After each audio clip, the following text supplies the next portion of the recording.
and a very good evening to all the lovely people out there. And welcome to our Heartfulness Wellness Webinars session for nutrition and immunity. Now, in today's day and age, we know that a very well functioning immune system is critical for survival, meaning that the immune system must always be alert, looking for signs of invasion or danger. Thus, the optimal nutrition for best immunological outcomes would be the nutrition which supports the function of immune cells, not only allowing them to start effective responses against the foreign bodies, but also to resolve the response quickly and efficiently. This is possible through a balanced diet from a wide range of foods comprising of our good old friends, the micronutrients and the macronutrients. Now, if we don't get enough nutrition, our body will be more prone to disease, infection, fatigue, and lower immunity levels. Not getting enough nutrition and overeating junk can cause even obesity and diabetes, not only in adults, but in children as well. Now today, we have with us very eminent panelists who can help us understand the lesser discussed but extremely important components of our food. So let's welcome Dr. Subhadra Mandalika and Dr. K. Uma Devi. Dr. Subhadra Mandalika is an associate professor with College of Home Science, Nirmala Niketan, which is affiliated to the University of Mumbai. Her teaching experience is more than 30 years. Her research experience with around more than 24 years, and she has been recognized as a PhD guide by the University of Mumbai. She coordinates research projects, and she's organized and participated in nutritional assessment and education programs in rural and tribal areas, organization of workshops and delivery talks on health and nutrition, addressing the nutritional needs of various age groups within men and women. She has more than 40 publications in national and international journals to her names. Welcome, Dr. Subhadra, to this webinar. Our next guest is Dr. K. Uma Devi, who is a professor and retired university head with the College of Community Sciences, PJTS Agricultural University and Hyderabad. She has more than 35 years of professional teaching experience, and she has helped or mentored PhD and MSc students in their research, 23 of them as a major guide and 26 of them as a minor guide. Now, she has her PhD thesis and research experiences in the areas of etiology and causes of obesity and impact of education intervention with the childhood obesity causes and nutritional KAP of mothers, the prevalence of childhood obesity and its association with hypertension, another research on onset of menarche among girls' role of nutrition, on the quality of life of type 2 diabetic people from 3 religion groups. Most importantly, probably, which is what we are going to cover today, her experience on millet product development and bioavailability of nutrients, the glycemic index, acceptability studies, etc. She has more than 3 theses of research done on pesticide residue analysis from vegetables, fruits, and grains, and the development of rice wine from varieties developed by the university. So without further ado, I think we can go to our first set of questions, which we will address to Dr. Subhadra. Ma'am, with your experience, we are going to talk more about micronutrients and what is the difference between micro and macronutrients today. Since our topic is nutrition and immunity, could you also explain to us what is immunity to begin with? Thank you, Darshana, for your nice words. Firstly, thank you so much for inviting me on this panel, on this platform.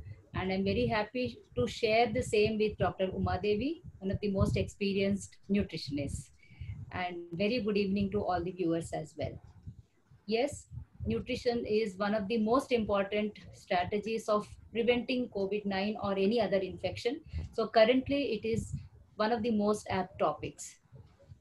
So as per the question goes, micronutrients are the nutrients which are required in smaller amounts. That is the reason why the prefix micro to these components, food components. So how much small amount is a big question to everybody. So usually they are required less than 1 gram. But however, with increasing deficiencies, the requirements of certain nutrients, they kept on increasing and touching even 1 gram of late.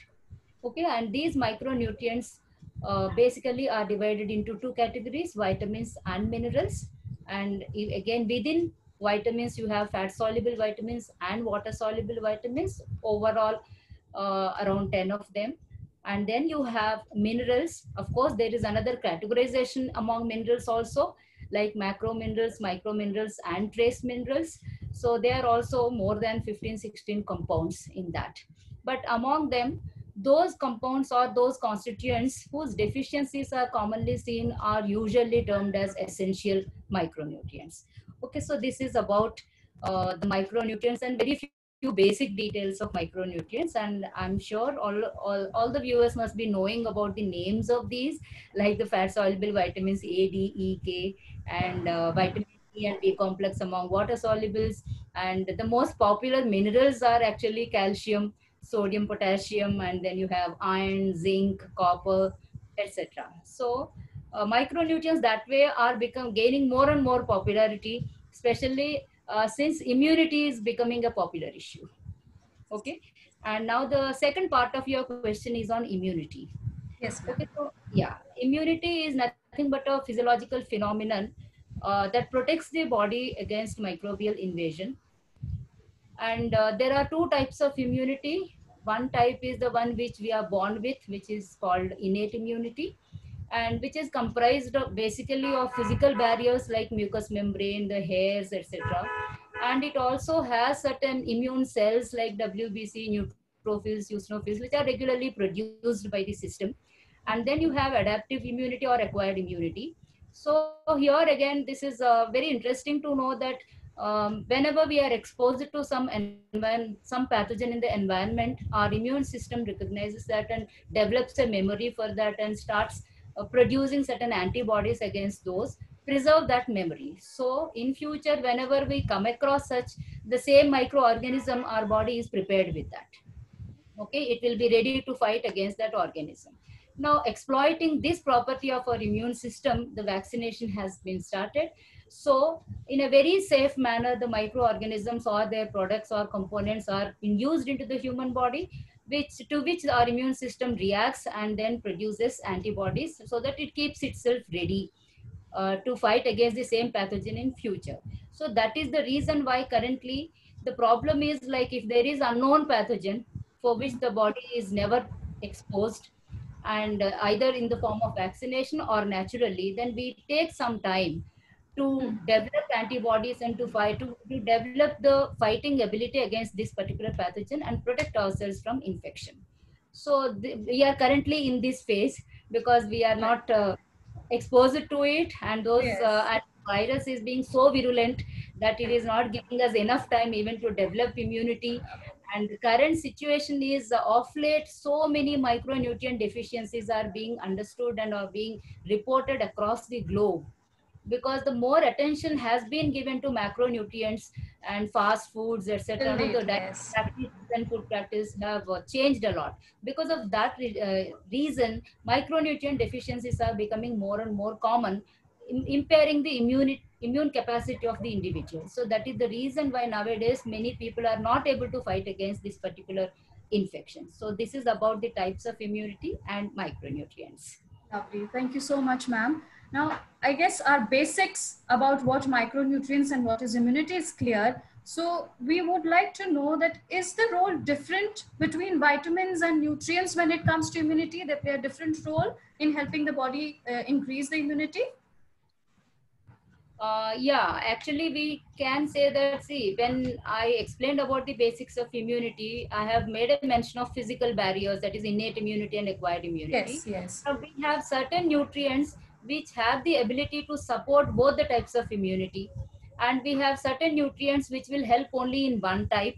And Okay. there is some situation which is called, like, when the body is fighting against infection, it is possible that it puts all its effort, so in the bargain, it produces a lot of cytokines, which are actually inflammatory substances. So that will be bringing out some of the symptoms like fever, and so many varieties of symptoms will be there which are coming under one umbrella title as inflammation. So there are some nutrients which are anti-inflammatory nutrients. Okay, and there are yet another again other property of some of these nutrients where they themselves can function as antioxidants and protect us against the free radicals that these immune cells etc are producing. So this is how there are multiple roles these micronutrients are performing in the body. So to give you certain examples, Yes, okay, here you have vitamin A and vitamin C.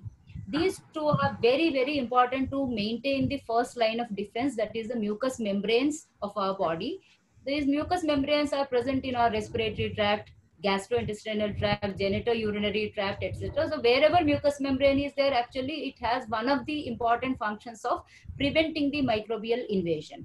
So maintenance of this mucous membrane is often considered to be very important function of vitamin C and vitamin A.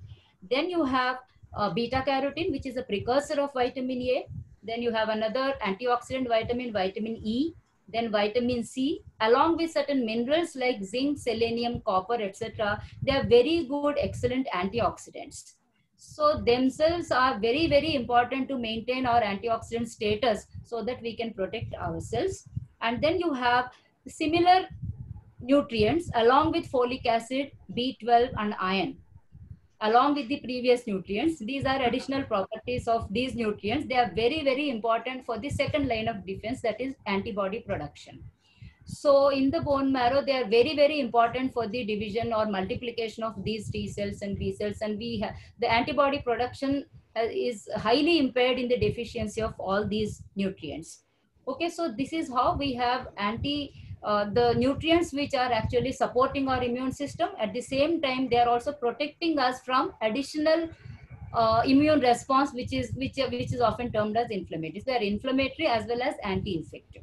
Okay, so the roles are different, definitely. roles are different. So nice, ma'am. Till now, we had always heard about all the names of these vitamins, and we had heard antioxidants, anti-inflammatories. So beautifully explained the functions and how these two interact and why, how each of these complement.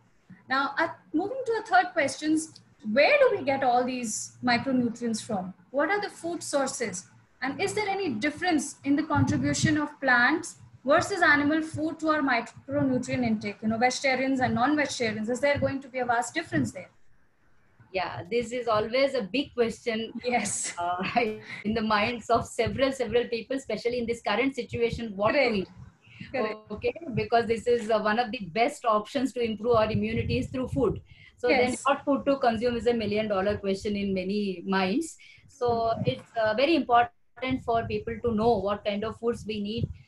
Actually, the nature has been created so beautifully that each and every food is source of almost all nutrients, including macro as well as micro. The only difference is the concentration of these constituents in different foods. So that is how the ICMR or NIN or any healthcare professional or association, they insist on including variety of foods in the diet so that you procure all varieties of nutrients from all the foods. So this is how there are several foods that will give, but to name a few which are micronutrient rich. Okay, so when we divide the foods into different groups like cereals, millets, then legumes, vegetables including leafy vegetables and other vegetables, fruits, etc. Then you have grains. When it comes, studies have proved that plant foods actually contribute more than 70 to 80% of micronutrients. Yeah, mostly because the major part of our diet is comprised of plant food, some plant food or the other. Okay, so that could be the reason why the contribution to micronutrients is more from plant foods. So when we talk about grains, yes, they are very, very good sources of minerals, especially, and but only problem is polishing. So most of the grains nowadays are being polished. Okay, right from rice, wheat, or whatever you take the name, most of them are polished. And in the polishing, whatever micronutrients are present or phytochemicals which are present in the outermost layers are being removed. Yes. So ultimately what we are eating is mainly starch. So though there are excellent sources in these cereals, we are not actually getting the natural form of them, but however they are being fortified nowadays. Yes. And then you have probably little less polished are the smaller grains, that is millets. So you have excellent sources like ragi, which is a very good source of iron, calcium, etc. So you have millets to meet our needs. And of course we will be talking about fortified foods probably later on as and when that Yes. point comes up. Okay, then you have vegetables. So Yes. among the vegetables, the most important ones are leafy vegetables.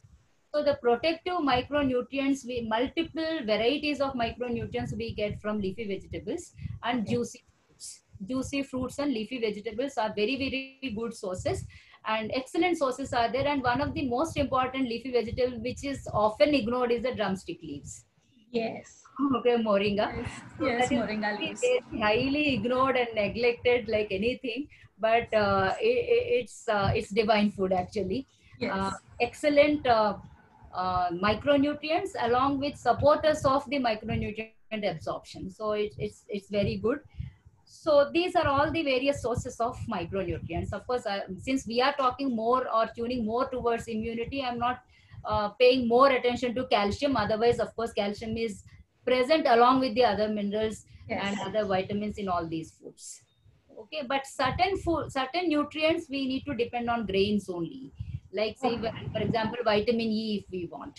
Ah, Though it is a fat soluble vitamin, we cannot tell people to depend on oils for vitamin E. So correct. naturally, whole grains become Whole very good grains. sources of vitamin E. But again, the problem of polishing comes in. So we need to depend on fortified foods for that. Yeah. Thank you so much, ma'am. So now we have the names or of the most essential micronutrients from various food groups. But then we come to the logical question, in what amounts? If you can help to explain in layman terms of servings, how we can help to consume those things to achieve our daily requirements. And another more important question is there any way we can improve the absorption of these micronutrients in our body? By combining it with some other foods or something, somehow where we can increase absorption. Yeah, definitely. See, there are several dietary guidelines uh, meant for different age groups as well. Okay, these guidelines deal with how many servings of each variety of food should be consumed on a daily basis to Okay. have a balanced diet. See, the question, because to give the answer in terms of servings will be very difficult, because the nutrient requirements are going to be different for different age groups Different people, and yes. different physiological conditions. So Correct. as and how the nutrient requirements are changing, so will be the servings and amount of foods that the person has to consume also will change. Right. Okay, so that is how everything depends upon how much of energy, then what is the proportion of different macronutrients, and then what are the micronutrient requirements. So it involves a whole lot of calculations before the Right. serving sizes are actually decided. Okay, so that is why I will not be able to elaborately talk about how many servings of each food will be Okay. required, because I don't want to make any blanket statements Blanket. that Right. this is it. So every age group and everybody should be able to consume this. Consume. But Right. definitely adding variety of foods on a daily basis and increasing the micronutrient loaded foods and with less amount of carbohydrate and fat like leafy vegetables and vegetables, non-pulpy fruits, etc. That is the best answer to meet the micronutrient requirements. Colorful plate, as they say, that Yes, yes. colors on a Colorful. plate. Hopefully, we'll have all the. Yeah, definitely. And of course, the second part of your question is very interesting, because there's a lot of research that is proving food synergies. Okay. So it is like how to improve, because when it comes to micronutrients, especially the minerals, absorption and bioavailability is a big question. So there is a possibility of nutrient interactions where they interfere, they compete like zinc and iron. So when both are consumed in higher levels at a time, they compete for the same carrier protein for absorption, and then whichever is in a higher amount will Right. defeat the other. Right. So Right. we need to take care of and space out the sources of these foods in the diet. And similarly, you have nutrients which will support the absorption of other, like the famous example is vitamin C and iron. Of course, Yes. vitamin C is like, no, it doesn't have that kind of partiality. It will Okay. improve the absorption of calcium also, and it will improve the absorption absorption of zinc also. So it's always better to have vitamin C in the diet. Okay. Every day. Yeah, it is very surprising to know that there are many leafy vegetables which are also equally good sources of vitamin C without being sour in taste, like drumstick Okay. leaves, I take an example. It has Huh. good, reasonably good amount of vitamin C. Cabbage has very good amount of vitamin C. Okay, and then you have, of course, our famous other fruit categories, like you have no lemons and you have amla. And recent research is saying that guava is an excellent supporter of iron absorption. That has also been documented very well. I have come across so many reviews wherein food synergies have been established. And here, very interesting point is it is not only nutrient support to another nutrient, phytochemicals are also supporting the nutrient absorption. So that is also very interesting point, like using honey, turmeric, green tea, etc. Okay, a very less gap with the major meals, that is helping in the absorption of several important or essential minerals, as well as some of the precursors of fat soluble vitamins, etc. So that is also very important to understand. So there are definitely food synergies that can be looked into. Wonderful. So all this time that people were advised to take green tea, so people please do go ahead. We were not going wrong. Unknowingly, at least we were having something very good. Now, ma'am, and thank you so much. In the explanation that you gave, one thing popped out was millets. You know, millets have been around in our traditional Indian diet for a very, very long time. But they are now coming back in a big way, and with the attention that they are garnering with all their fancy English names, people have started to sit up and take notice. Now, Uma ma'am, we would like to help you, to help us with these questions on millets further down. Subhadra ma'am, we'll come back to you later on fortified foods, as you said, at the end. So Uma ma'am, can you please tell us which are the most easily available and probably inexpensive or widely available millets, and which are the most healthiest millets today, which can be balanced or which are rather rich in different macro and micronutrients as well? Uma ma'am, please. To address this question, millets are the traditional foods. Earlier, people were living on millets, but of late, it has become the major cereals have taken their role, and then we have almost forgotten millets. They're traditional foods which are complete in their own way. So these millets, they can be called as treasure troves. So they have all minerals and vitamins and the carbohydrate that is required for our body. And compared to just like other cereals, they also have excellent content of protein. So nowadays they're called as nutri cereals. Okay, so these nutri grains and nutri cereals. So a lot of health benefits are also attributed to millets. The most familiar millets from the beginning are ragi, which has had a continuous glory, though we have forgotten the other millets. But anyway, jowar is also very common in certain areas, so it's a regular food for them. But it has become in between. There are almost 4 to 5 decades where all this consumption of millets has been denoted as a poor man's food, and then people were in fact hiding to eat millets, which they are used to. So they were not eating in front of everyone, but they would always love to have their traditional food, like having the jowar roti for dinner. With bangan bharta, ma'am. Oh, they are classic combinations. We did used to eat also. Yeah. So these millets have come up again since last 2 decades almost.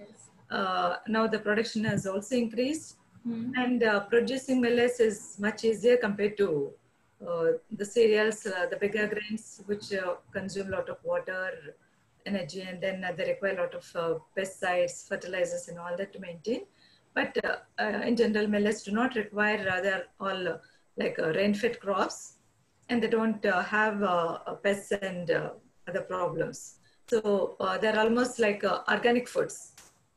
Lovely. Safely we can go for millets. Different varieties of millets are available since ancient times. But anyway, just to brush up, a finger millet, which is called as ragi. It's most common. Yeah. Yes. Sorghum or jowar is also very common. It's a slightly a bigger grain compared to other. And then pearl millet is also very popular in some areas, especially in north during winter. Consumption of pearl millet or bajra. Bajra, ki roti is very. Yes. And later on, like a foxtail millet called kurra in like most of the languages. Or kodri, yes. Very good in diabetes. My father has it, in fact. Kodri, they say, like rice, isn't it? Right, small. Yes, same thing. Very small. It's like yes. Not elongated, but round one. Like. And then foxtail millet, broso millet. It's called broso millet, kodo millet, little millet. These are all the millets, the barnyard millet. Almost 7 to 8 varieties of millets are very popular. Among them itself, like a lot of varieties are there, like white ragi, red ragi, black ragi, jowar, white jowar. So like there's so many varieties are also available. So each of these millets, the main problem that is associated with millets is how do we consume them? Why we stopped consumption is one of the reason is processing is very tedious process. So it became a poor man's food because poor man can spend time on milling it, hand pounding it, and then dehusking it and consuming it. So the richer lot economic high groups they resorted to machine milled rice, and then highly polished wheat and these bigger cereals. So now anyway, due to health benefits associated with millets and also due to increased lifestyle diseases, millet consumption has been given a lot of importance. But anyway, it's not so economically, though millets are supposed to be cheaper, the demand that is created by the lifestyle diseased people, the cost is right now not very cheap. Manageable for a common man. But anyway, the crop that can be grown by every farmer in every like a location. So they can have, in case if a farmer has got good land, they can grow millets in small areas and then consume millets on a regular basis. So for, any other? What I heard best part about this was millets are organic food. With the taste that we have now, it is the best point that they are organic food. Would these millets, trying to, combine with our topic today on immunity, how can millets in turn help boost our immunity? Yes. Millets also have all the nutrients that the major cereals have, but in fact, they have better nutrients, when you say. Some millets are consumed as a whole grain. We don't even polish them, like ragi or finger millet, pearl millet, and jowar. They need not be polished. They can be, the whole grain can be consumed as such. Oh, great. Okay. So other millets are little husky, so they need little polishing of the outer pericarp. Later on, they are good for consumption. So these millets being very small, the nutrients are very concentrated, highly concentrated. They are rich in protein, which is also an immune boosting nutrient. And then they have small amounts of oil, which is also good for immunity. And the other minerals, mostly iron, calcium, zinc, magnesium, phosphorus. These are all the nutrients that are highly available from the millets. Some each millet is known for a particular nutrient also. Like ragi or finger millet is rich in calcium. So it can prevent like rickets along with vitamin D and osteoporosis in case of adults, in case of children, osteomalacia in children. So it's almost like the content of calcium is so high that it outbeats all other cereal grains. It's a very versatile ingredient, I think. Ragi. Ragi is versatile and it can be used in several forms. And then bajra is rich in iron. The color of bajra itself is an indication that it has got more amount of iron. Little millet is also like a rich in iron. So we can depend on them for iron, which helps in our proper oxygen supplementation, like a supply to all parts of the body, because it becomes part of the carrier protein. And then apart from that, they have a lot of abundance of B complex vitamins, just like any other cereal. So all B vitamins are available from the little millets.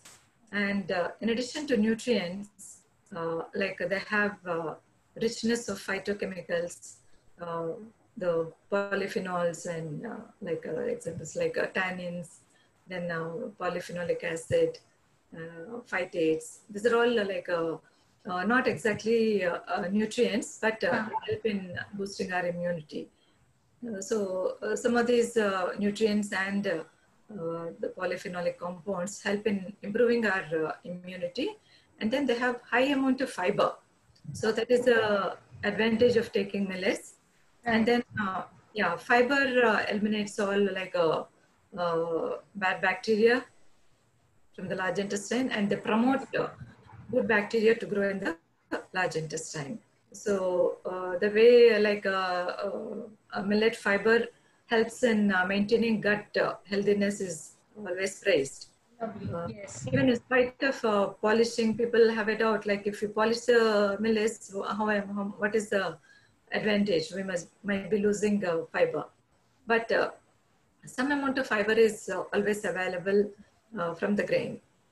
Even in spite of like only few grains are polished, like foxtail and then kodo, proso, barnyard and other things. But in spite of that, some amount is retained, and the way we process it will help in improving the like a quality and absorption of iron, calcium, and also protein. So people also think that millets are hard to digest. Yeah, they're a little hard to digest, and that is a quality which helps in maintaining sugar levels in diabetics, and their glycosylated hemoglobin or 3 months average sugar levels are also maintained because of that quality of slow digestion of millet carbohydrates. So that is because of the fiber content and okay, so that is the reason why, you know, for diabetics or people suffering from obesity, that nowadays doctors are suggesting that you go ahead with millets. Yes, yes. Probably. Yeah. Okay, great. So all in all, we understand now that millets are what we can call powerhouse, or, you know, powerhouse nutrients, or your superfoods, what we can say of today. But ma'am, will these millets again be more helpful here than our conventional wheat and rice? We're so used to having wheat and rice every day, every meal. So yeah. millets in all aspects, not just diabetes and things, but they will be more helpful to us. Yeah, definitely, because like nowadays the way we consume cereals, it has become like we are using almost double polished rice. Yes. Then wheat flour is always deceived, and many of the commercial wheat flours have more of a refined wheat flour, rather than a whole wheat flour. Though they claim it as whole wheat flour, we cannot say that it is whole wheat flour. Okay, the outer layers are removed in polishing technique. So in the like millet polishing units, like flouring mills and all, you can see a lot of bran thrown out. Okay. Yeah, so all that goes like there's the fiber that we are losing from wheat. So in the like compared to rice and wheat, if we consider this, definitely millets, we don't lose fiber from the millets. Even if we lose, it is very small quantity that we lose. And then their slow digestion. So they have a they digest very slowly. They release sugar very slowly, and they have the advantage of giving the same amount of energy and almost more protein compared to rice, and more iron, more calcium, and other micronutrients also. And that is how like it is also useful for weight reduction. Wow. And to maintain lipid levels, the triglycerides, excess cholesterol, LDL and VLDL cholesterols can be controlled by consumption of millets, because one reason is we cannot consume millets in such high quantities as rice and wheat. Okay. And the digestion process is a little slow. So both advantages are there. And then especially when millets are combined with other food groups. Like it's not that we completely depend on all the nutrients for only on millets, but we combine millets with any other balanced balanced food. Okay, so we have a lot of green leafy vegetables, lot of vegetables, and then we also have milk and milk products, eggs included in it. And then curds and fruits, vegetables. So when all this variety of fruits are included along with millets, it forms a complete meal. And millets definitely they can be a good substitute for major cereals, in part, partially, or completely. Okay. So, ma'am, would these be? They are such small grains, and as you said, they are power packed. So, you also told us about various ways in which we can incorporate them in our daily diets. A little bit, But can we do that for all the different meals in the day, or should we, incorporate them in just 1 or 2 meals, and that should be sufficient to help us out? Yeah, to this question, millets, we can use millets for making any product that is made with rice and wheat. Okay, great.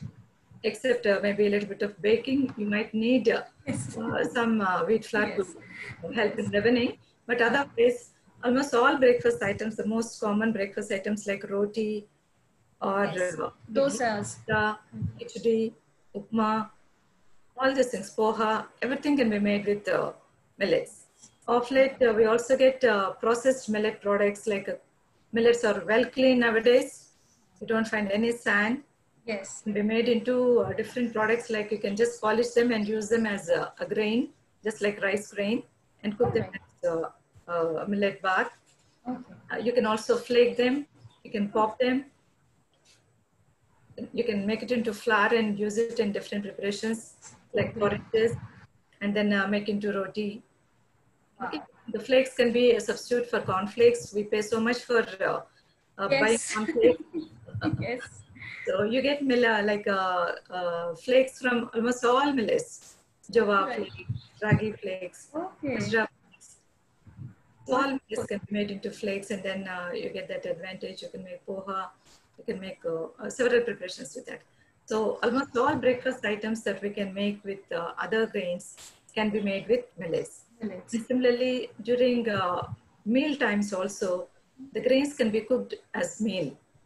Okay. Like rice. You can call it as millet rice or millet bath.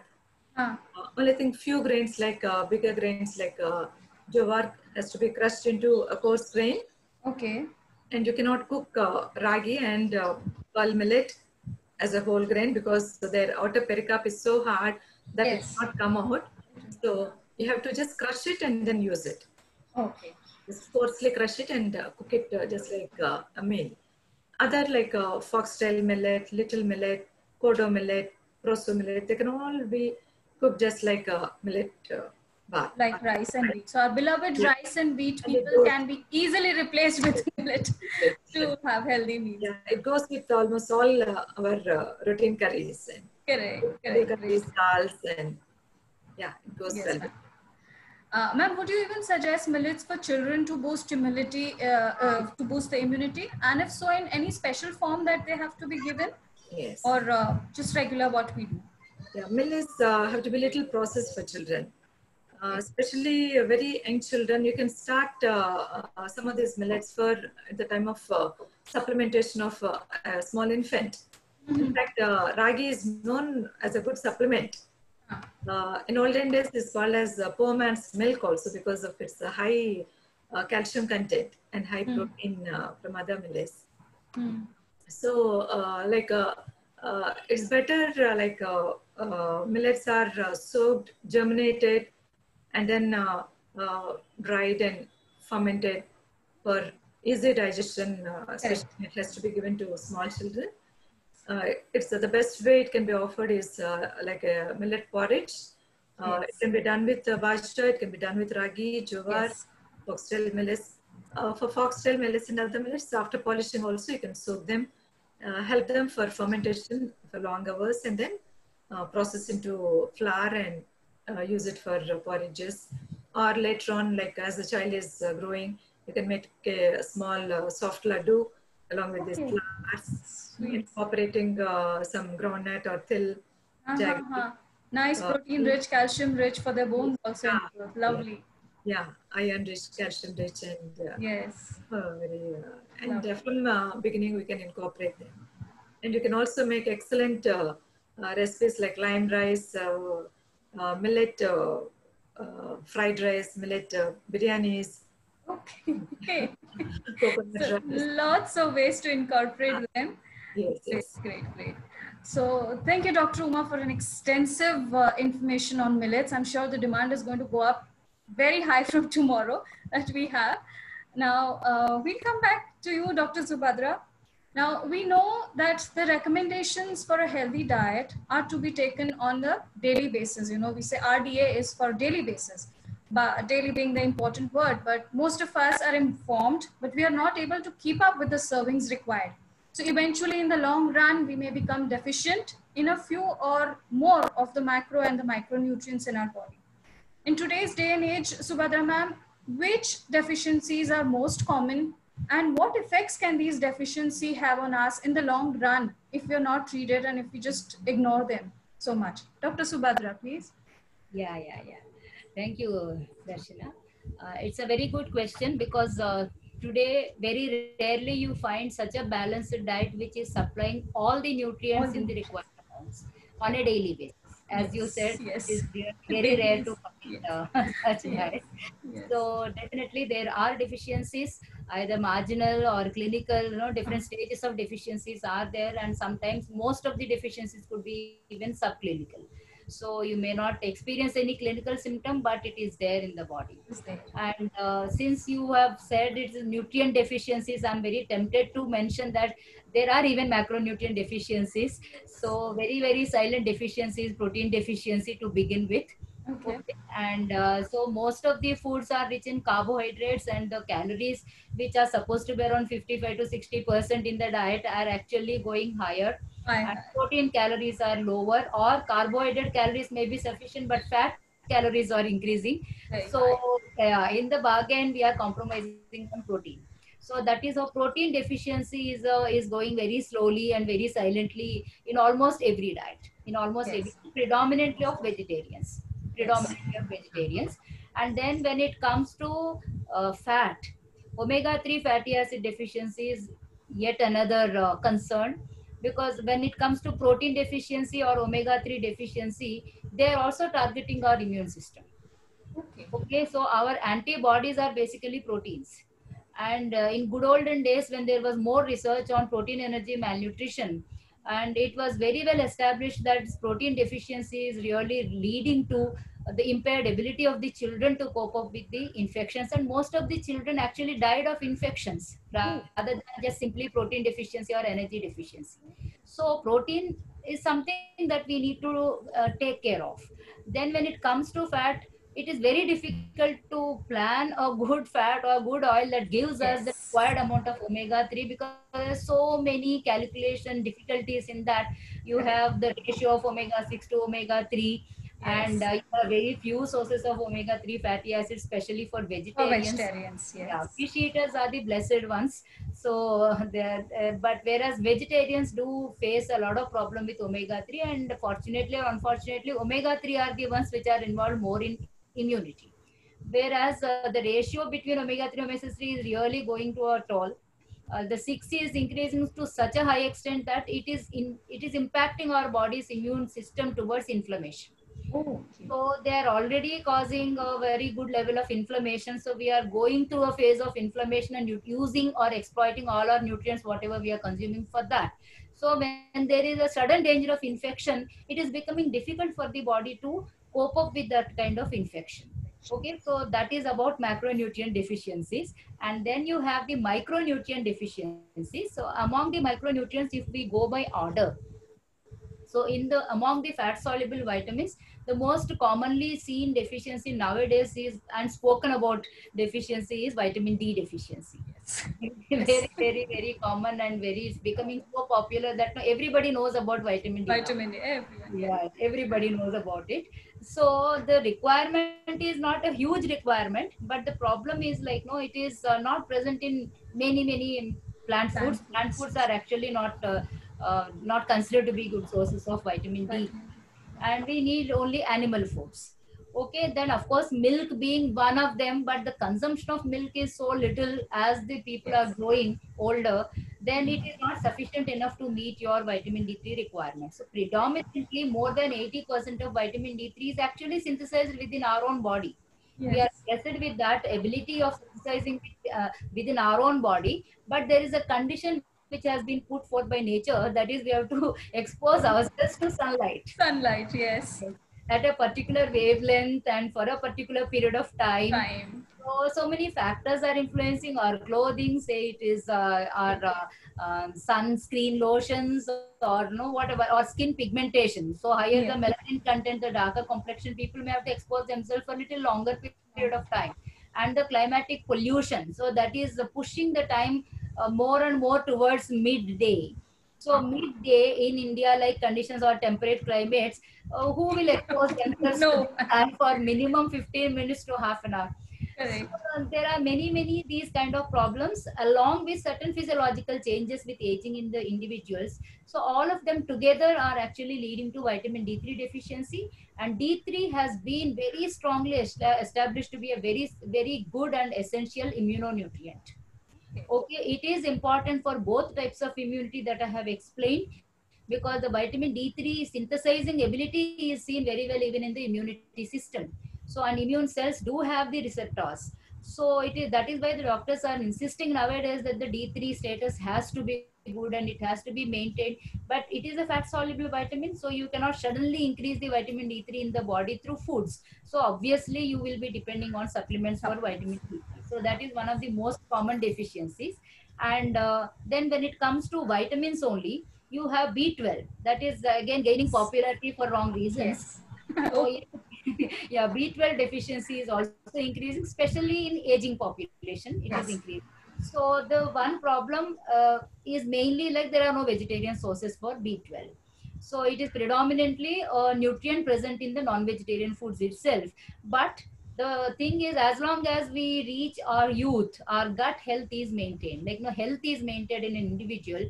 So we have very beautiful, friendly organisms in our gut who are very much capable of producing vitamin B12, not only sufficient for themselves, even sufficient for us, the host. So we are nicely absorbing that B12 and we are meeting our needs from that. So we don't face any such problem till some age, or as long as we maintain our gut health. But once the gut health is compromised with faulty food habits, okay, mostly the foods which are not supporting the growth of these microorganisms, like what Dr. Uma Devi mentioned, all the prebiotic substances that are present in the foods which are rich in dietary fiber, both soluble as well as insoluble fiber. So these foods are being avoided in the diet. So the gut microbiota is changing. So we are not getting sufficient amount of B12 from our own gut. So every reason for B12 deficiency as we are growing. So now B12 deficiency has actually, it might lead to anemia, and it is also leading to neurological problems. So actually it has come into light through neurological problems, but when you go through the nutritional physiology, you will understand that both folic acid and B12 are simultaneously required for varieties of functions. Okay, but the sources are very different. Folate you get abundantly in nature, whereas B12 is very reserved nutrient. So you will not get, and unless you have both of them together, many functions cannot be performed in the body. That includes even immunity. So that is how now the newer concentration on B12 is as an immunonutrient again. So we need to pay attention to that. So, but as we know, there are no vegetarian sources, and suddenly you cannot improve your gut health over a day. So then you may have to depend on some fortified foods or some supplementations. Okay, then the third deficiency I must mention here, which is indirectly making individual prone to impaired immunity, is iron deficiency. Yes. So iron is such an important nutrient which has been actually spoken about at various platforms by various healthcare Yes. specialists, Yes. because the predominant deficiency, nutritional deficiency leading to anemia is iron deficiency. Though Yes. there are other nutrients that might cause anemia, but iron deficiency anemia is the most common anemias. So it has been discussed, and so many attempts are made by Yes. various governments to fortify foods and to see that iron is given to the people, and there are so many sources of iron. And as Dr. Uma Devi said, definitely millets are excellent sources of iron, along with calcium, etc. So there are so many sources, so many leafy vegetables are good sources, etc. But in spite of that, we are facing difficulty. We are facing deficiency. So that is yet another deficiency. And I've already mentioned iron is also equally important for maintaining immunity, not only physical work capacity of an individual. So this is how these are some of the most common deficiencies, though iron deficiency is being looked at from some angles. But more than iron deficiency, research is conducted more on the other nutrients. So these are the ones that have come to my mind right now. And zinc deficiency, of course, no, we cannot forget about that. And that has actually cropped up with increasing consumption of polished grains. That is the Okay. main reason for zinc deficiency. And yeah, I want to mention one more point here: Yes, the ma'am. change in the climate.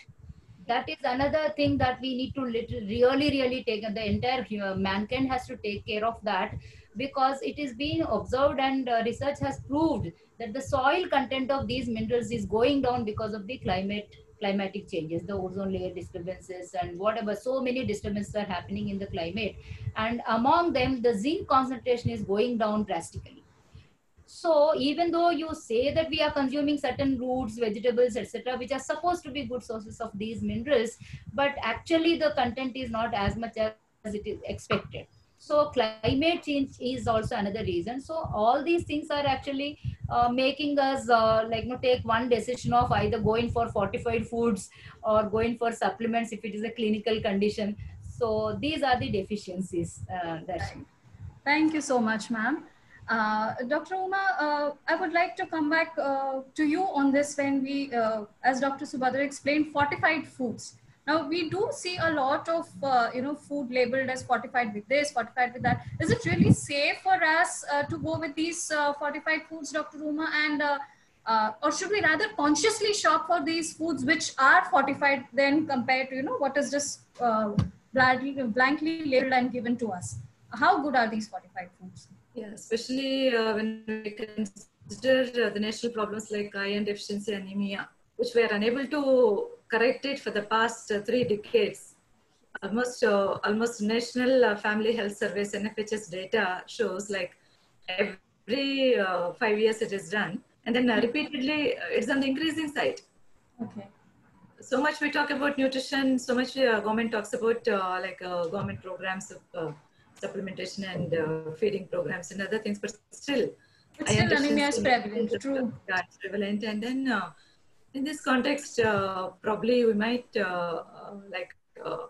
have to depend on some fortified foods, especially the most common foods that we consume, like flours and yeah.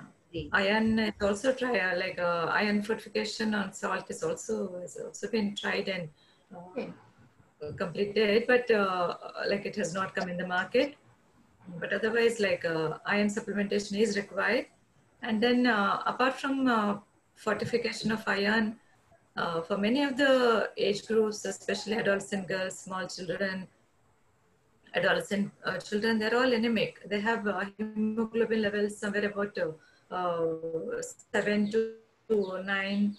Most of them, they go to school with such low levels, and then definitely their academic performance is low, their capacity to sit in the class, attention will not last for the first 1 hour. So keeping this in mind, even weekly supplementation of iron and folic acid tablets has come, it has been launched by the government, and that has to be accepted by the community, because with direct food, unless consciously you take iron rich foods and then help in its absorption by taking vitamin C rich foods, I don't think we can eradicate anemia so easily. So by the time like people adapt consuming iron-rich foods consciously and then help in its absorption, it might take ages, because already it has taken 40 to 50 Yes. years. Yes. It's an improvement. So to help the children and also the like adolescent age group and the would-be mothers, pregnant women, iron supplementation is necessary. And then fortified foods, if they are expensive, they're not in the reach of a common man. So better to go for supplementation. And we should not live on like iron-rich foods. Yes, yes. Eating green leafy vegetables regularly on a regular basis, at least 5 times a week. And then those who are non-vegetarians, heme iron is very, very good and easily absorbable. So eating like non-veg food, especially liver, which is rich in iron, can be encouraged among non-vegetarians. It also fetches a lot of B vitamin, B12, which is also a major problem in the community nowadays. Yes, yes. Which is not fortified nowadays. Like, yes. So far we have not gone for that. Yes. So iron fortified foods can be suggested, and supplementation is also required. Sure. The public is like till they adapt using moringa and yes. most common easily available green leafy vegetables which are around their houses. And true, until we start consuming millets, which is again very good in iron, I guess. We should make these things a part of our daily diet. Yeah, fortification, when we talk about fortification, once again, like vitamin A fortification has been done to some oils and then especially milk products also, yes. and butters. Yes. So such of those are also important, especially for young children. Yes. If we give defatted milk or low-fat milk or no milk, yes. So they are deprived of vitamin A. Okay. Which is present mostly in like milk and milk products. Yes. So though a lot of leafy vegetable sources are there as precursors of vitamin A, as beta carotene in green leafy vegetables in abundance. A lot of beta carotene can be taken, and then from orange and yellow fruits and vegetables like papaya, mango, pumpkin, carrots, orange, and all that. In spite of that, like vitamin A deficiency still thrives in parts of the country, though government is able to eradicate to some extent through vitamin A supplementation. So fortification of vitamin A is also good. If they can afford, they can go for vitamin A fortified foods, which is an easy way of getting vitamin A. Otherwise, they should go for synthetic supplementation of vitamin A. And then vitamin D, as Dr. Subhadra has rightly said, vitamin D is the most talked vitamin nowadays. And every disease is associated with vitamin D. Yes, yes. Whether it is heart disease or diabetes or infectious diseases is associated with vitamin D. So vitamin D fortified milk and milk products are the only ones that are available. Okay. So they can be readily used. Sure.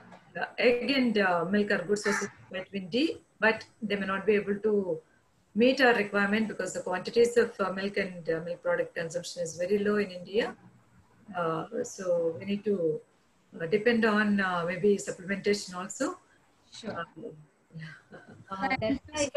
If I can add one point to the supplements, very quickly, one point to the supplements, just a word of caution.